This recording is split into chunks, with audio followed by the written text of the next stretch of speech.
Kalau kamu orang Tangerang, kamu pasti tahu nama Mauk. Tapi tahukah kamu nama itu bukan cuma sekadar nama kecamatan di pesisir.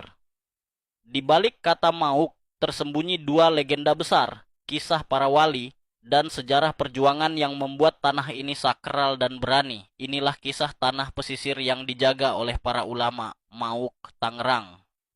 Konon, di masa lampau, wilayah yang sekarang kita kenal sebagai Mauk hanyalah rawa dan hutan bakau di tepi laut. Sampai datang seorang tokoh sakti bernama Ki Buyut Mauk atau disebut juga Pangeran Mas Kalimangun Jayakusuma.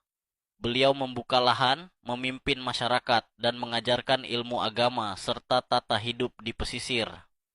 Ki Buyut Mawuk bukan sekadar pemuka agama, ia juga pelindung rakyat dari bajak laut dan pasukan kolonial.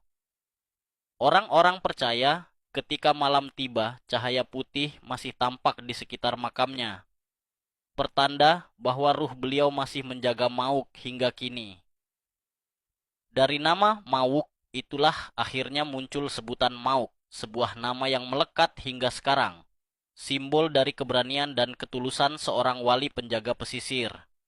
Tapi masyarakat Mauk juga mengenal versi lain. Ada yang mengatakan, nama Mauk berasal dari seorang saudagar keturunan Tionghoa bernama Mauk. Mauk adalah pedagang tangguh yang mendirikan pelabuhan kecil di pesisir itu. Ia membantu rakyat berdagang hasil bumi dan ikan laut ke Batavia dan Banten. Namun, ketika Belanda mencoba mengambil alih, Mauk tak tinggal diam. Ia memimpin perlawanan dan gugur dengan gagah berani di tepi pantai.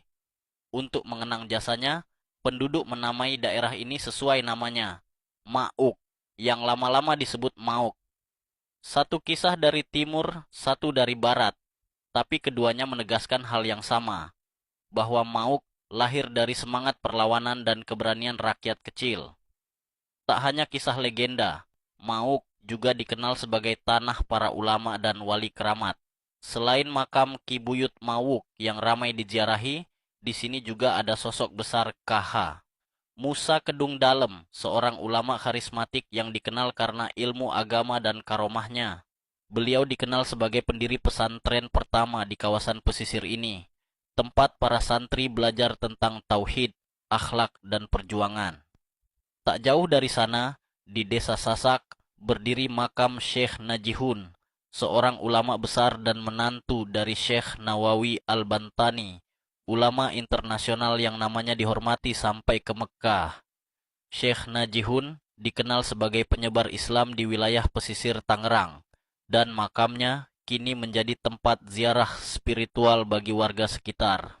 Mauk juga menjadi saksi sejarah gugurnya pahlawan nasional Otto Iskandar Dinata pada tahun 1945, menjadikan tanah ini bukan hanya religius, tapi juga penuh nilai perjuangan bangsa.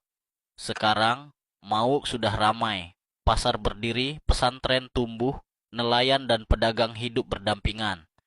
Tapi di balik keramaian itu, masih tercium aroma sejarah dan keberkahan.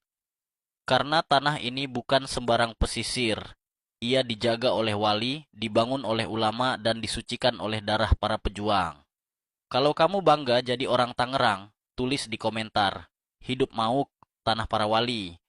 Jangan lupa like, follow, dan share videonya, biar makin banyak yang tahu.